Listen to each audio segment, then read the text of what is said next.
Hi guys, welcome to our channel mister Sisindri. Big boss Telugu season 8లో రెండో weekend వచ్చేసింది. దీనితో బిగ్ బాస్ స్టేజ్ మీదకి వచ్చిన హోస్ట్ నాగార్జున హౌస్లో ఉన్న కంటెస్టెంట్స్తో మాట్లాడుతూ అందరికీ గట్టి వార్నింగ్ అయితే ఇచ్చాడు. ఈ సీజన్ లిమిట్లెస్ అంటూ ప్రారంభించి ఈ సీజన్ సూపర్ డూపర్ హిట్ చేయాలని భావిస్తే దానికి రివర్స్గా ఈ సీజన్ ముందుకు సాగుతుంది. దీనితో నాగార్జున హోస్టింగ్లో తన మార్క్ చూపిస్తూ హౌస్మేట్స్ పై నిప్పులు చిమ్ముతున్నాడు.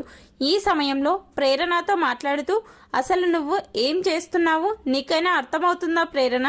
ఏదైనా ఒక నిర్ణయం తీసుకోవాలి అనిపిస్తే అది నీకు నువ్వుగా తీసుకోవాలి, ఆధారపడి తీసుకోకూడదు.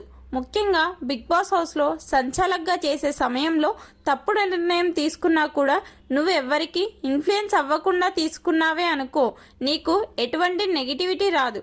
కానీ తీసుకున్నదే తప్పుడు నిర్ణయం, మళ్ళీ వేరే వాళ్ళు చెప్తే తీసుకున్నావు కాబట్టి ఖచ్చితంగా నువ్వు మాటలు పడాల్సిందే అంటూ సాక్స్ టాస్క్లో చేసిన తప్పుల గురించి ఎత్తి చూపాడు నాగార్జున.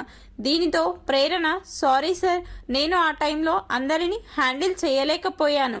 మరోవైపు ఎక్కువగా యష్మి, సోనియా, పృథ్వీ గట్టిగా అరుస్తూ వారు చెప్తూ ఉంటే అదే నిజమని నమ్మి నేను ఒక నిర్ణయానికి వచ్చాను అని చెప్తే, వారు మీ క్లాన్ సభ్యులు కాబట్టి వారు చెప్పింది విని నిర్ణయం తీసుకున్నావు. నబిల్, విష్ణుప్రియ నువ్వు ఎలా అవుట్ చేశావు? అప్పుడు వారు ఎంతగా చెప్పారు, వారి మాటలకి లెక్క కూడా చేయలేదు. అసలు నువ్వు సంచాలకుగా చేసే సమయంలో నీకంటే ఎక్కువ నిర్ణయాలు తీసుకున్నారు సోనియా, యష్మి అని అనడంతో అందరూ షాక్ అయ్యి అలాగే చూస్తూ ఉండిపోయారు. ఫైనల్గా ప్రేరణ, నేను నీ నుండి ఈ తరహా గేమ్ అయితే అసలు ఆశించలేదు. బాగా మాట్లాడతావు, నామినేషన్స్లో మంచి పాయింట్స్ తీసుకుంటావు, డిఫెండ్ చేసే స్కిల్స్ ఉన్నాయి. ఇన్ని పెట్టుకొని వేరే ఒకరికి ఎలా ఇన్ఫ్లుయెన్స్ అయ్యావు? ఈ హౌస్లో గ్రూప్ గేమ్ ఆడేటప్పుడు మాత్రమే అందరి నిర్ణయాలను నువ్వు తీసుకోవాలి. ఒంటరిగా ఆడే సమయంలో నీ నిర్ణయం నువ్వు తీసుకుంటే అది తప్పు అయినా కరెక్ట్ అయినా కూడా నీకంటూ ఒక అభిప్రాయం ఉందని అందరికీ అనిపిస్తుంది అని చెప్పాడు. దీనితో ప్రేరణ, ఇకపై నేను అలాగే ఉంటాను సార్ అని చెప్పింది.